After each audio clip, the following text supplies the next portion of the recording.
Hello everyone, in this lesson I will show you how to configure SSH. Let's come to the network devices and choose one switch. Let's put one 2960 series switch here. After that, let's put a computer. Let's connect them with a straight cable. I select Fast Ethernet 0/1 and connect it to the first port of the switch. Now let's connect a console cable. This time, let's access the CLI from the computer, not directly from the switch. I immediately chose the console cable as well. I also connected the console cable here. I open it by clicking on the computer once. From here I come to desktop. When we click on the terminal, we have default settings here. OK, and let's connect. Now that we are logged into the device, let's switch to enable mode and write CONFT. Here, first of all, let's give the enable password. Our command is enable secret, our password is Cisco123. Then let's set our username, so the username is Yavuz. I write secret Cisco123, I have created a username in the local database. We need to change the default name of the switch for the SSH connection. I write hostname switch1. Once we have set this, we need to write a domain name. Our command is IP domain name booloot.com. Then the command we need to enter is cryptokey generate. I press tab and complete. When you press the question mark, I show the command you can enter. Type RSA and press enter. Here he asks how many bits the encryption will be. I do 1024. He has now created our key, and after creating this key, we select it as IPSSH version 2.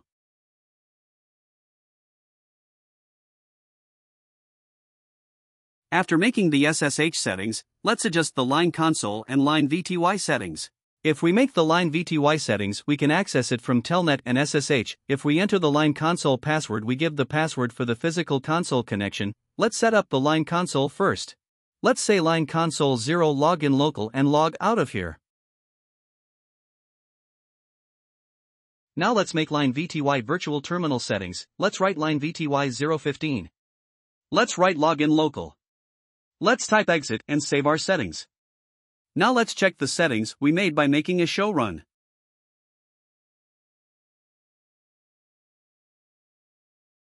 As you can see here, we have the hostname, here we have the enable secret password, your SSH version is 2, the domain name booloot.com, here we have the username. Since we have entered the login local command under the line console here, we can now log in with a password. Right now, we are directly connected to our device with the console cable. We have not yet connected over the network. Now let's exit and re-enter. I write the username and password. Let's write enable. The password here is Cisco123. Now we have a physical connection to our device, but we no longer want to access this device with the console cable, but with SSH. To access it via SSH or Telnet, we need to give an IP address to our switch and computer. First of all, let's configure the IP of our switch. We cannot give IP to the ports on the switches, we can give IP to the ports because the routers are layer 3 devices, but in the switches we give IP to the VLANs, and since the default is VLAN1, we will give an IP to VLAN1. Let's enter the global config mode. When I type int and press tab, it completes the interface, because there are no other commands that start with int. I type interface VLAN1 and say enter. When I type IP add and press tab, it completes. Our address is 192.168.10.1.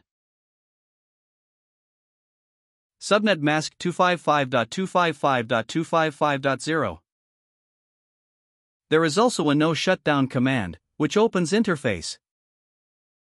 If there are different VLANs in our network, for example if we try to access this switch from the 192.168.20.0 network or the 192.168.30.0 network, this switch must have a default gateway, so we must enter the default gateway IP. The same subnet does not need this, but if you want to access this subnet from a different subnet, remember to set the default gateway IP address in the switch. If you want, you can enter the command without exiting here, but for now I am logging out so that you do not get confused. Our command IP default gateway 192.168.10.254. You don't need to type subnet mask here because you're in the same subnet. Let's exit and save our settings. Now let's check our settings with the show run command. As you can see here, we have Enable Password, SSH Settings, and Username. When we come to the bottom, you can see our IP address and default gateway IP address here. Now let's get out of here and set the IP address of our computer by coming to IP configuration. Let our IP address be 192.168.10.2. When you click here, the default is the subnet mask. Now let's get out of here. Let's check if we have access to the switch by pinging by opening the command line here. I write ping 192.168.10.1, we gave this IP address to the switch.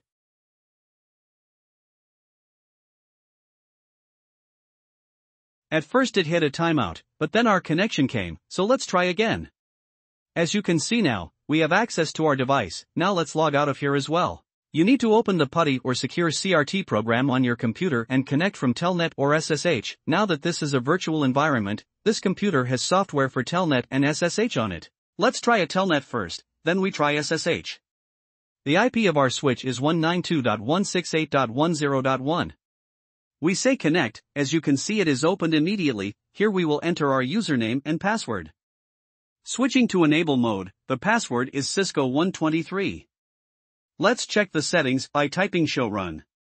As you can see, we were able to access the switch. Now I press Q and we end our connection by saying exit.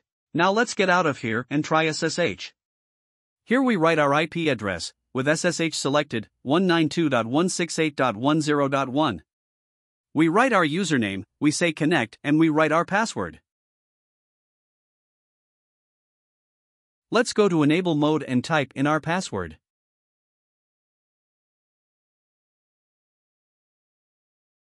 As you can see, we have also provided our connection with SSH. Now let's go back to our topology. Now here we can access our device over the network without our console cable. If you want, let's remove our console cable.